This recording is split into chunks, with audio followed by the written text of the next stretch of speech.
formó en cirugía vascular y endovascular en la Escuela Dr. Charlán de Baek, avalada por la Universidad Autónoma de Santo Domingo. Actualmente se desempeña como cirujano vascular en el Hospital Metropolitano de Santiago, OMS. Es profesor de anatomía humana y semiología quirúrgica en diversas universidades, y profesor titular de la residencia de cirugía vascular y endovascular Dr. Charlán de Baek. Recibamos al Dr. Juansen Emilio Michelada.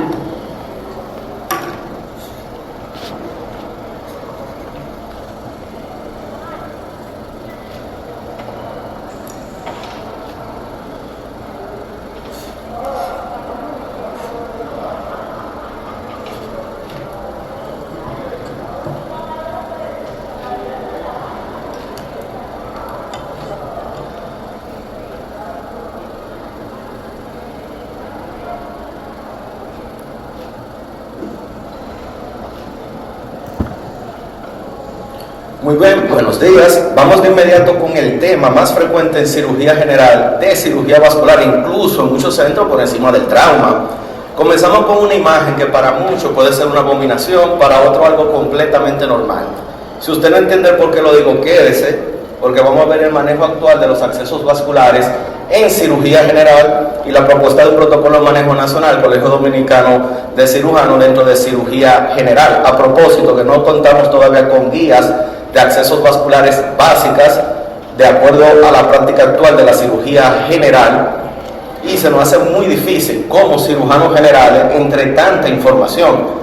Algunos tips básicos para tener en cuenta siempre a los residentes presentes: el concepto actualizado y protocolizado de sangre acceso, y es cualquier llegada a la luz de una arteria o vena con fines diagnóstico terapéutico, tanto procedimiento como dispositivo. Cientos de clasificaciones que nos dejan agobiados y solamente 7 debe conocer el cirujano general. Todavía el límite de vía central y periférica es la fascia. Los accesos los clasificamos en venosos, arteriales y de hemodiálisis, y esto es importante por su consideración y respeto especial que estos conllevan. Los accesos venosos pueden ser sistémicos, portales y pulmonares. Nos quedamos con los sistémicos o convencionales. Temporal y permanente, en realidad ya hablamos de corto y largo término, eso es muy relativo, y el límite depende del dispositivo. Si 7, 14 o 21 días ya no tienen una relevancia tan grande como se le daban en el pasado. Los accesos abiertos por disección son competencia todavía del cirujano general, casi en el olvido por la era del ultrasonido, pero no deben olvidarse. El acceso cerrado percutáneo es el que hacemos por técnica de Seldinger modificada. Los accesos indirectos son lo que le llamábamos a ciegas o por anatomía. Directos es por ultrasonido. En 2026 todos los accesos deben ser ecoguiados. Pero yo como cirujano vascular siempre defiendo: el residente de cirugía general debe, con el paciente adecuado y la adecuada supervisión, hacer su curva de aprendizaje del acceso a ciega, ya sea yugular, subclavio, femoral, y luego ir a la parte guiada por ultrasonido, para no hacer una competencia entre ambas curvas de aprendizajes, y siempre pensando, en caso extremo que la tecnología falle, el paciente no puede esperar que aparezca otro ultrasonido. Todos los demás especialistas esperan que el cirujano sí o sí coloque el acceso. Las indicaciones absolutas para un acceso central no han variado. De los miles de dispositivos, y todos los días sale uno nuevo, solamente hay que tener en cuenta y conocer 7 señores. El primero no merita presentación: el CVC, mal llamado catéter para PVC, el puerto para quimioterapia y el nombre completo mal llamado Portacat, para terapia endovenosa prolongada intermitente, igual que el PI, el gran híbrido, catéter central de inclusión periférica, que cada vez más en nuestro medio se está aumentando sus indicaciones. La formal es necesidad más de 21 a 30 días. Tenemos el miedo de mucho, el catéter transitorio corto término para diálisis, y es el mismo de plasmaféresis. Muchos diámetros y longitudes, si usted no los maneja, es mejor evitar colocarlo para evitar complicaciones. El permanente hoy en día, su única indicación es acceso definitivo a un paciente que no es posible la fístula. Y por último, el introductor: todo personal de la salud debe saber cómo funciona y se cuida. En muchas situaciones esto salva la vida del paciente y hace la diferencia. No ha variado mucho en cuanto a los sitios de inserción en la evidencia científica. Sí se han retomado algunas prácticas que eran más antiguas de acuerdo a los últimos metaanálisis. Todos conocemos los accesos convencionales. El acceso yugular sigue siendo el primero, el mejor, mínimo complicaciones, y la tasa de estenosis, trombosis de vasos centrales en la mayoría de las series no supera el 10%. Es el acceso que todo cirujano general debe saber colocar sin excepción. Aquí vemos un abordaje bajo, el daily, el clásico, el más fácil, el Brickman, que es el posterior, el chiveta, que es el alto, cuando el triángulo es muy pequeño para hacer el acceso en el eje largo. ¿Qué pasa con el acceso subclavio o axilar? Ya en la era actual, muchos me van a mirar mal, no es necesario ni obligatorio que el cirujano general lo maneje, ese lo podemos obviar, pero es parte del arsenal. Eso es importante tenerlo en cuenta. Ya sabemos que la mayor tasa de complicaciones mecánicas lo tiene el catéter subclavio o axilar, en alguna serie de un 40, un 60%, la tasa de estenosis y de vasos centrales, y tiene sus contraindicaciones.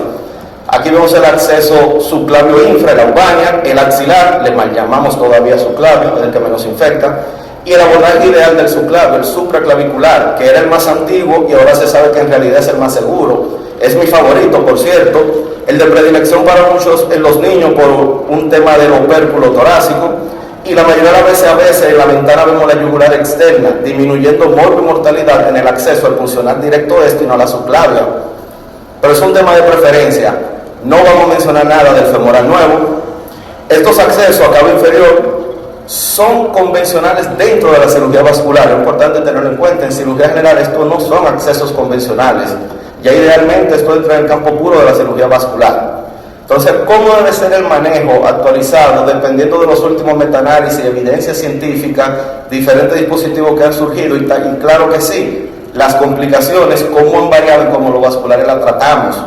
Lo primero que el cirujano general debe saber es que los diferentes dispositivos tienen prioridades uno frente a otro. Mientras más grande, mayor permanencia, más complicaciones. Por eso es que en el lugar ideal le damos preferencia a un dispositivo frente a otro. No me da la gana diariamente, como a veces ocurre, que un central convencional yugular y el de diálisis está femoral. Claro, a veces es más imposible seguir la guía ideal. El catéter permanente para hemodiálisis o tunelizado tiene prioridad frente al transitorio, frente a los puertos de quimioterapia, esto frente a cualquier introductor y dispositivo de electrofisiología. Son cables, hasta por safena un vascular ayuda al electrofisiólogo y llega los electrodos al corazón, y si no, hasta esternotomía se ha hecho. Y por último, el CVC, no menciono el PIC porque no comparten sitios de inserción. Algo importante que se pasa por alto en el paciente de diálisis, como yo digo, el diámetro del catéter. Lo ideal es por ultrasonido, yo medir el diámetro en milímetros y saber que mi catéter no debe tener más de un tercio del diámetro del catéter, relación 1:3. Lo digo en milímetros porque yo divido dentro de 3, pero debo llevar a la escala de Charrier en French, debo multiplicar por 3, así que es lo mismo, yo no calculo. Yugular de 12 milímetros, catéter máximo de 12 French. Claro, la evidencia científica dice que el diámetro máximo es 50%, pero eso es la tasa segura de trombosis y estenosis, no solo del sitio de inserción, sino de los vasos centrales. Si usted coloca el catéter a ciega, debe saber irse siempre al diámetro mínimo. El central convencional viene de 7 French, pero en mujeres o niños, póngalo pediátrico de 5, si no cuenta con ultrasonido. El de diálisis o aféresis, 9 French, se la puede jugar con un 12 en un individuo masculino de alta talla. Y por cierto, el puerto de quimio, por favor, 8, máximo 10. He visto hasta 16, eso es muy grande. Muchos pacientes no tienen la vena que lo tolere. Siempre preguntan, ¿esto se puede? Hay que evitarlo, la canalización doble unilateral. Aquí yo estaba obligado, este paciente con una trombosis de ambas yugulares, subclavia derecha y una gangrena de Fournier, yo no tengo de otra. Y no había disponibilidad de un catéter triple lumen, que los odio, por cierto. Catéter de diálisis exclusivo para diálisis. Aquí yo puse un CVC axilar izquierdo y uno de hemodiálisis subclavio supraclavicular izquierdo. Claro, en ese paciente yo medí el diámetro de la vena brachiocefálica y la suma de ambos no llegaba a un tercio, me dio casi 14 milímetros. Por eso ese catéter central es un pediátrico de 5 French y el de diálisis es de 9 y estoy ya borderline. Si yo coloco lo que me den, que casi siempre uno de 14 French y el de central convencional de 7, estaría en 21 French, más del 50% del diámetro de esta vena. Que en ese paciente la diferencia es que me hago una trombosis ya de los únicos accesos convencionales que me quedan. Por cierto, ese paciente luego le hice la fístula en el mismo miembro. Importante el largo del catéter o qué tanto catéter yo inserto en el paciente. Del sitio de punción, independientemente cuál sea, la punta del catéter debe estar en o unión caguatrial superior o inferior. Importante si es para hemodiálisis, plasmaféresis, PVC. y quimioterapia, sí o sí debe estar ahí. Si nos vamos a lo antiguo, que bronquio derecho en cava superior, se quedaron cortos. Para otra indicación en realidad no importa. Hay muchas formas de medirlo y empíricas también.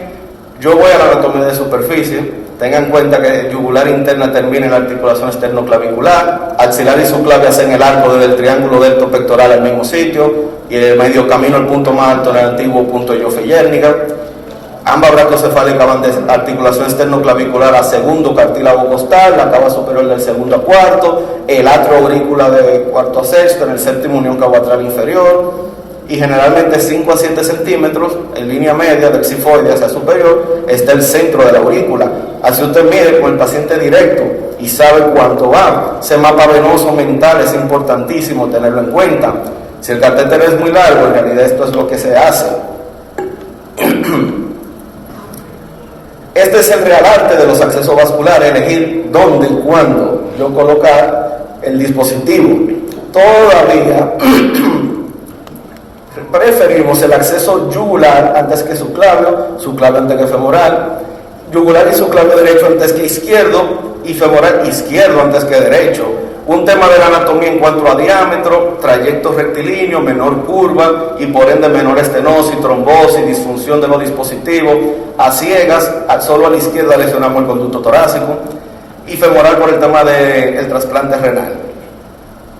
Si me preguntan a mí esto, le digo que nunca, pero hay que considerar evitar el acceso yugular bilateral en el paciente neuroquirúrgico que potencial o inminentemente necesita una derivación ventricular interna y el neurocirujano se lo va a agradecer. Hay pacientes que esto hace la diferencia en ellos decidirse en derivación ventricular interna o externa.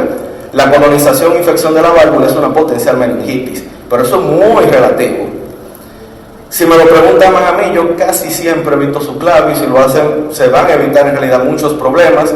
Pero hay que conocer las contraindicaciones actuales formales para un acceso subclavio. El paciente en enfermedad renal crónica, esté o no en hemodiálisis y de manera relativa, diabetes mellitus tipo 2, gracias, y estados protrombóticos activos. Y sé que el mundo va a arder cuando me mencionen en un rato el puerto de quimio subclavio. Hay pacientes en los cuales yugular o subclavio yo voy directo al lado izquierdo. El catéter venoso central convencional. Yo creo que comenzaba a contar yo caminando. Estos pacientes que potencialmente pueden necesitar diálisis, plasmaféresis o puerto de quimio, igual hay algunos que yo evito su yugular o subclavio izquierdo desde electrofisiología, ICC descompensada, necesitan marcapasos. Ya no se recambia el catéter por riesgo de infección, el recambio aumenta el riesgo de infección, usted los recoloca.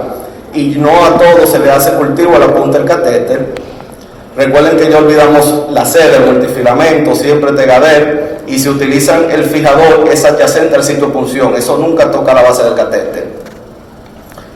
Alto riesgo de sangrado, casi terminando, ¿el catéter va o no va? Sí va. Algunos tips a tener en cuenta, como que catéter pediátrico, micropunción, anestesia con epinefrina.